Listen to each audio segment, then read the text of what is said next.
आम्ही ताईची gel to पुण्यापर्यंत story आली जो प्रवास आलो तो आम्ही फूल फाटल्या व्हिडिओन पळयलो कोणी पळोवंक ना लिंक डिस्क्रिप्शनान दितलो तेजेर पळोवचो आनी ह्या व्हिडिओन आमी परत ती पुण्यासून गोंयान येतकूच कितें केलें आनी कशी जर्नी आसली ह्या लास्ट पासून आमकां ह्या पळोवपाक गावतलें ताई जर्नीला सुरवात करूं शकता पुण्यातून गोंयांत आल्यानंतर गोव्यात आल्यानंतर आता पहिला म्हणजे सगळ्यांना आनंद झाला आम्ही आलो आणि व्यवस्थित आलो याचा आता नोकरी बघायची नोकरी बघणार तर म्हणजे आमच्या अगोदर 2-3 महिने खाली कारवार आणि इथले बेळगावचे 4थी झालेले 5वी झालेले 6वी झालेले टीचर म्हणून सगळे खेडेगावात या सगळ्यात लागले होते.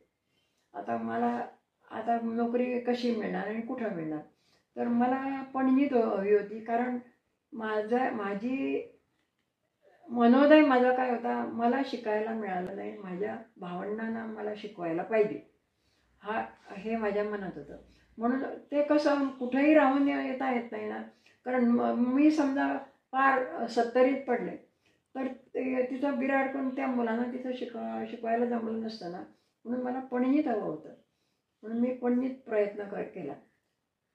प्रयत्न केला माझी तेवढीशी ओळख नव्हती एज्युकेशन डिपार्टमेंटमध्ये गेले मी ओळख नाही बरं माझ्या भावांची कुणाची ओळख तशी नव्हती आणि त्यांना सांगितलं मी डायरेक्टर मनोहर सरदेसाई होते त्यांना म्हटलं मला अशी मी आहे मला नोकरी पाहिजे इथं पणजीत पाहिजे तर बघूया म्हणायला लागले ते आणि त्याने मी थोडीफार माझी माहिती सांगितली त्याने मला 70ीत नोकरी दिली 70 तिकडं 70ीत म्हणजे कुठं रे वाळपईच्या त्या बाजूला हो तर मला तिथं नको होती नव्हे आणि मी चौकशी काढीत होते कुठं इकडं जागा आहे कुठं आहे मळ्यात आहे का पणजीत आहे का जवळपास कुठं आहे का मीच काढत होते मला मासांना अंबोरी म्हणून नॅशनल थिएटराकडे मोठी शाळा आहे नॅशनल थिएटर पूर्वी होतं नव्हे पणजीचं तिथं मोठी मासांना अंबोरी एज्युकेशन डिपार्टमेंट होतं पूर्वी तिथं मोठी शाळा आहे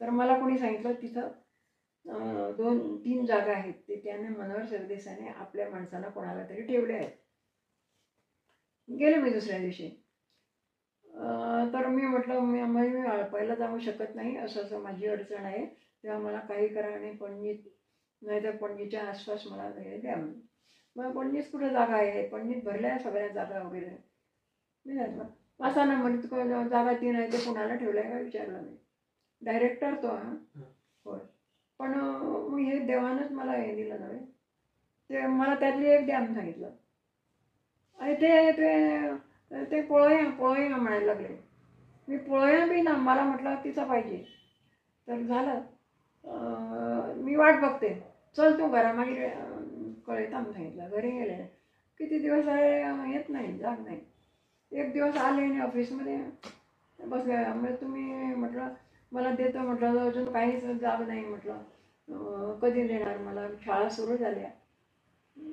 तर त्यांची जायची वेळ होती कुठंतरी ते निघाले पोळ्या विचार करता म्हणून सांगितलं त्यांना मी बसून राहिले ऑफिसमध्ये दिवसभर बसले तो आला दिवसभर आले नाही ते नंतर मग रात्र होता म्हणजे दिवसांनी पिऊन आला बंद करायला तू गरवत आणि म्हणायला लागला मी म्हटलं नाही त्याला बोलव म्हटलं इथं मी नाही त्याचा शब्द होय म्हटल्याशिवाय मी उठणार नाही सांगितलं आणि त्याप्रमाणे मी बसून राहिले बंद करून सांगितलं त्याला मी आत गेले बंद करून सांगितलं आणि चालतो तू गरवता मारे तू चालून सांगितलं बंद हे आवश्यक अशा दर म्हणायला लागला पण तो गेला आणि त्याला सांगितलं मनोहर सरदेसाईंना की बाई बसले आणि ती कशाच घरावाच पास व्हायचे ना मला बंद कर म्हणतात साहेब म्हणून म्हटल्यावर ते आले मनोहर सरदेसाई आले आणि मला एक तुझं काय झालं आहे काय म्हणायला लागलं माझं काही झालं नाही माझं व्हायचं आहे पण ते तुम्ही पूर्ण करायचं आहे म्हटलं मला तुम्ही खाली जागा देणार का नाही तेवढंच सांगा म्हटलं नाहीतर मी हलणार नाही म्हटलं इकडून त्याबरोबर गीता साहेबीने म्हणायला लागले चल फाल्या लाटता हे सांगितलं माझी साहेबीन उठली उठून नंतर गेले घरी घरी गेले, 2-3 दिवस वाट बघितली, तिसऱ्या दिवशी आले. जॉईनिंग झाली. हो. कुठे झाली होती? मसाणामध्ये. किती वर्ष शिकवली तुम्ही तिकडे? म्हणजे पहिले 13 वर्ष शिकवले तिथं. आणि त्यांना एवढी माझं शिक्षण आवडलं एवढं. आणि इथं ट्रेनिंग कॉलेज काढलं त्याने परवरीला. आणि त्या ट्रेनिंग कॉलेजच्या सगळ्या टीचर सगळे हे घ्यायला, लेसन्स घ्यायला तिकडेच होते. आणि ऑब्झर्वेशन ADI करत होते, पण त्यांच्या अनुपस्थितीत आम्ही करत होतो. मी, नलिनी सरदेसाई होती, आम्ही करत होतो. तेवढी त्यांना किती मदत होती ती. आणि तसं करू शकत नव्हतं कोणी नाही. आणि आम्ही जरा हे नवरे पुण्यातून, ती पण पुण्यातून आलेली नलिनी सरदेसाई. हिंगण्यात शिकलेलो आम्ही ताळून चुलातून तू खड्डा काढून पूरला नव्हे माती घातली तरी आम्ही उचकून वर येणार इतकी आमची हे होती, कळणार. होय. आणि अशा पद्धतीनं आम्ही तिकडं ते हे सुद्धा लेसन्स सुद्धा त्यांचे ऑब्झर्व करत होतो. त्यामुळे आम्हाला तिथून हलवलं नाही 13 वर्ष. नंतर टीचर ओरडायला लागले, आमच्या बदल्या करतात तर त्यांच्याच करत नाही म्हणायला लागले. आणि त्यांना कसं ठेवलंय तुम्ही, ओरडायला लागले. शेवटी टीचर ओरडतात म्हणून 5 वर्ष मला इथं घातलं आलतीनवर. परत 5 वर्षांनी भटल्यात घातलं. आणि परत 5 वर्षांनी परत इकडं आणलं. आणि इथं नंतर शेवटपर्यंत होते मी. आणि 15 वर्ष 36 वर्ष मी काम केलं टीचरचं. रिटायर तिथूनच झाले मसाणामुळे. जिकडे जॉईनिंग तिकडे रिटायरमेंट घेतली? हो, जॉईन जिथं झालेलं आहे तिथं रिटायरमेंट घेतली. कारण आमचा उपयोग होत होता त्यांना, कितीतरी होत होता उपयोग. आणि तिकडे प्रसंग कसा काय होता, एन्व्हायरमेंट कसं काय होतं शाळेचं? शाळेचं हे चांगल्यापैकी, म्हणजे आम्ही सगळे ट्रेनिंग झालेलं होतं ना, त्यामुळं चांगल्यापैकी ती शाळा चालू होती. ती मेन शाळा, ते मेन शाळेतलं आम्हाला हलवलं नाही नंतर सगळं. आणि तिथं थोडा इंग्लिश होती 4थीपर्यंत, मराठी 4थीपर्यंत होती. पूर्वी मला 7वीला घातलेलं, 6वी 7वी मला 6वी 7वीला घातलेलं. पण मी 5वी 6वीला जी मुलं येतात ना, त्यांना टटपप्पा करून वाचायचे ते. त्यांना हे पाडे येत नव्हते कुणाला. आणि हे काय असं वाटायचं आम्हाला. 5वी 6वीला हे येत नाही म्हणजे. शेवटी वर कंप्लेंट केली आणि सांगितलं काय, मला 5वी 6वी मला शिकवायचं नाही, मला 1ली 2रीला मला. अगो पिशे झाला. मग तू काय म्हणायला लागले ते, कोणी सांगता वरच्या वर्गात घाला आणि तू सगळे मुलाले सगळे येतात म्हणता.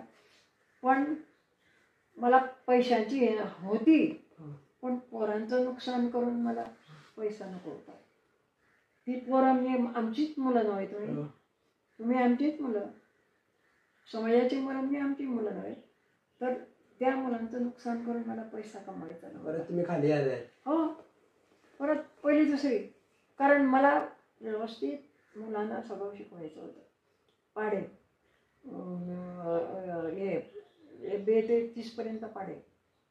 त्यानंतर हे किती त्रास आला माहित आहे शिकवायला. अक्षर आणि हे ते. हो, काकी नाही, गम बनारसा तलश, गम बनारसा तलश काय ते आम्ही ककापासून आई ते ककापासून सगळे नेत्यापर्यंत शिकवत होते त्यांना. वेळ लागू नये. इंटरवल मी घेत नव्हते. समोसे आणि बटाटवडे मी मधल्या सुट्टीच खात नव्हते, बाकीचे खात होते. कळलं ऑफिसमध्ये. तुम्ही त्यांना शिकवत होता? हां. इंटरवल माझा ज्या मुलांना येत नाही ना त्यांना शिकवायचा. गरीब मुलं येत होते रे. सरकारी शाळांमध्ये गरीब मुलं नव्हे, बरी होती. मंत्र्याची पण होती, मुख्यमंत्र्याची पण होती. तुम्ही संध्याकाळच्या वेळी काय करायचं? सकाळच्या वेळी शाळेत जायचं, संध्याकाळी? संध्याकाळच्या वेळी माझ्याकडे ट्युशनला काय फुकट गरीब मुलं येत होते ना शाळेतले, त्यांना मी बोलवत होते, त्यांना शिकवायचं. आणि मला शाळेच्या जवळपासच राहायची खोली मिळाली होती, कळणार. आणि त्यांना मी शिकवत होते म्हणजे काय, सगळ्या प्रकारचं शिक्षण देत होते. स्वच्छता, टापटीप, कसं बोलायचं, कसं राहायचं, समाजात कसं राहायचं, अशा पद्धतीची मुलं 40च होते, कळणार. 40 मुलं. हो. त्यांचं सगळ्यांचं सगळं हे बघायचं, हे करायचं. तुम्ही एकटी बघत होते खोलीमध्ये 40-40 मुलांना घेऊन की शाळेत खोलीत माझी मुलं होती ना रे. इकडे भावंडे सगळे भावंडा ती 7-8 जण होती. खोलीमध्ये तुम्ही राहायचं सगळे? हो, एक खोली, मोठी एक खोली. हो, लहानचं स्वयंपाक. इंटरव्हलला येऊन मी भाजी फोडणीला घालत होते मध्ये मध्ये कधी. जे मुलांना अभ्यास देत होते ना तिथं इंटरव्हलला आले मी लगेच. म्हणजे इतक्या जवळ होती कळना. आणि मग घरात कोण आहे ना त्यांना बघा म्हणजे सांगत होते. असे डोकं रिकामं नव्हतं माझं. तुम्ही नंतर भावंडांना शिकवायला ती सगळी मोठी झाली नंतर? हो, शिकले, ग्रॅज्युएट झाले सगळे, डबल ग्रॅज्युएट. परत त्यांची मुलं BSc LLB, जज सावयकर जज माहीत आहे का तुला? प्रदीप सावयकर जज. प्रदीप सावयकर सरांचं नाव ऐकलंय. हां, तो जज झाला. इथपर्यंत पोहोचलो. ही भावाची मुलं सगळे. आणि असं तुमचं कधी वाटलं नाही की बाबा बाकीच्या टीचर्स कधी कधी सुट्टी असतात त्यांना संडेला पिकनिक ते करत तुम्ही काय करत असं संडेचं पिकनिकला मुलांना घेऊन जात होतो. मुलांना तिकडं पण शिकवायचं असं तसं? मुलांना पिकनिकला घेऊन जात होतो. पण माझा वर्ग मी बाकीच्या सोडत नव्हते. कारण शिव्या खालची जातीची म्हणजे शिव्या देत होती ना. म्हणजे तर आम्ही टीचर बसतो ना तिथंच जवळपास खेळा. आणि ते होते ना, खूप जण होते नव्हे, ती मिक्स व्हायलाच नको नव्हे. कारण तेवढा ग्रुप तरी चांगल्यापैकी वर आला कळना. अशा पद्धतीनं आणि माझी मुलं ती माझी मुलं पण आहे नव्हे. तेवढी चांगल्या सुविचाराने वर येतील. तुम्हाला अजून कधी भेटतात ते? हो, मीच ओळखत नाही त्यांना. भेटतात, बोलतात, बाई म्हणून जवळ येतात. कोण रे तू असं विचारावं लागतं. कारण काय रे, एक आणि 2 मुलं, 30-30, 40-40 मुलं. आणि 1 ते 4थी पर्यंत आणि ते झाल्यावर आणि ते कितीतरी मुलं. अशी 36 वर्षात शिकवलं मी. आणि असं कुठला प्रसंग तुम्हाला सांगायचं वाटतं किंवा सांगायचं असं? सांगायचं प्रसंग असं काही नाही. प्रसंग सगळे भरपूर आले, चांगल्यापैकी निभावले. आता तुम्हा मुलांना मला सांगावंसारखं वाटतं की आम्ही म्हणायच्या अगदी आपल्या भारतीयाने हा गोवा, सुंदर गोवा आम्हाला मिळवून दिलेला आहे. त्या गोव्याचं रक्षण तुम्ही करायचं आहे. फक्त आमची हे घेऊन नव्हे, पण पुढं तुम्ही करायला पाहिजे हे कामं. हो, नुसती आणि मुलांना तयार करायला पाहिजे. भाषणामध्ये सांगत असते, पण आता मला जायला जमत नाही कळणार. तुमच्या नशिबानं मला आयुष्य दिलेलं आहे काय रे, त्याचा फायदा घ्या थोडाफार. स्वातंत्र्य मिळालं, खूप आनंद झाला. आणि आम्ही तुरुंगात असताना सगळी असं ठरवतो, आम्ही बाहेर सुटलो ना, गोवा मिळाला स्वतंत्र, गोवा स्वतंत्र झाला म्हणजे आम्ही असं करूया, असा गोवा छान करूया, तसा गोवा छान. आम्ही तिथं मनोरे खूप बांधले तुरुंगात. बाहेर आलो आम्ही विफारलो, सगळी एकत्र झालो नाही. स्वतंत्र झाल्यावर एकत्र झालो, पण वर्ष व्हायच्या अगोदर जी माझ्याबरोबर होती ती एक एक एक एक एक एक आपलं जग सोडून गेली कळना. कोण ॲक्सिडेंटमध्ये गेलं, कोण आजारी पडून गेलं. आणि मार खाल्लेला मी अजून आहे, त्याने मार खाल्ला नव्हता कळना. तसे त्रास विशेष म्हणजे सत्याग्रह ना तसे नाही ना, पण मला अजून आहे मी कळना. पण एकटी काही करू शकत नाही ना, कुणीतरी बरोबर पाहिजे. तसं बरोबर मला कुणी मिळालं नाही. आणि स्वातंत्र्य सैनिक उभे राहिले, कोणतरी राहिले होते कळना. ते 1-2 कधीतरी निवडून आले, त्याच्यानंतर त्यांना मतदानच कुणी केलेलं नाही कळना. होय. आणि मी माझ्या परीनं मी असं कुणाला सांगून करून भाषणातून वगैरे मार्गदर्शन करते. एकटी उरले मी. आता बाई माणूस मी एकटीच आहे.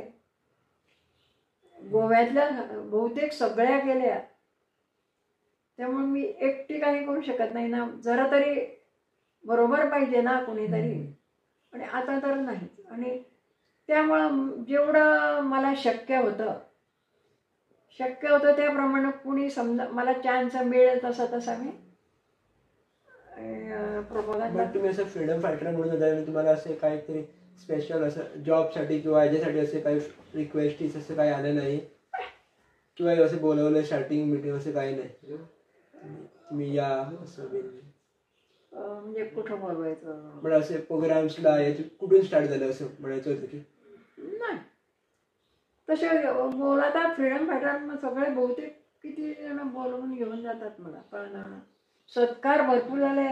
सत्काराकरता आम्ही हे केले नाही. मला सत्कार पाया पडतात. मी मला मुलांना सांगायला येते मी माझा सत्कार असं करावं लागलं कळलं, कारण आम्ही सत्काराकरता केलंच नाही नव्हे.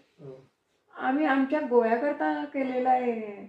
आम्हाला सत्कार नको, पैसा नको, काही नको आम्हाला. आम्हाला हा गोवा आमचा चांगला राहायला पाहिजे कळणार. होय असं मी प्रत्येकाला ना सत्कार करण्याला येतो. गेल्यावर करायचे. कुठं केला नाही, सगळीकडे केला आहे कळणार. युनिव्हर्सिटीत केला आहे, कॉलेजमध्ये केला आहे. इकडे नरेंद्र मोदीजीने तुमचा केला होता. हो तो मोठा झाला आहे. तो मोठा झाला. तो त्यांच्यातर्फे तो ओके. कारण आमचे वडील नव्हे ते ओके. आणि इतर मला नाही, मला मनापासून आवडत नव्हतं. मला कळणार काय करायचं रे ते सत्कार. त्याच्या सत्काराऐवजी मग अशी तुम्हाला सांगितलं त्याच्याकडे लक्ष द्या.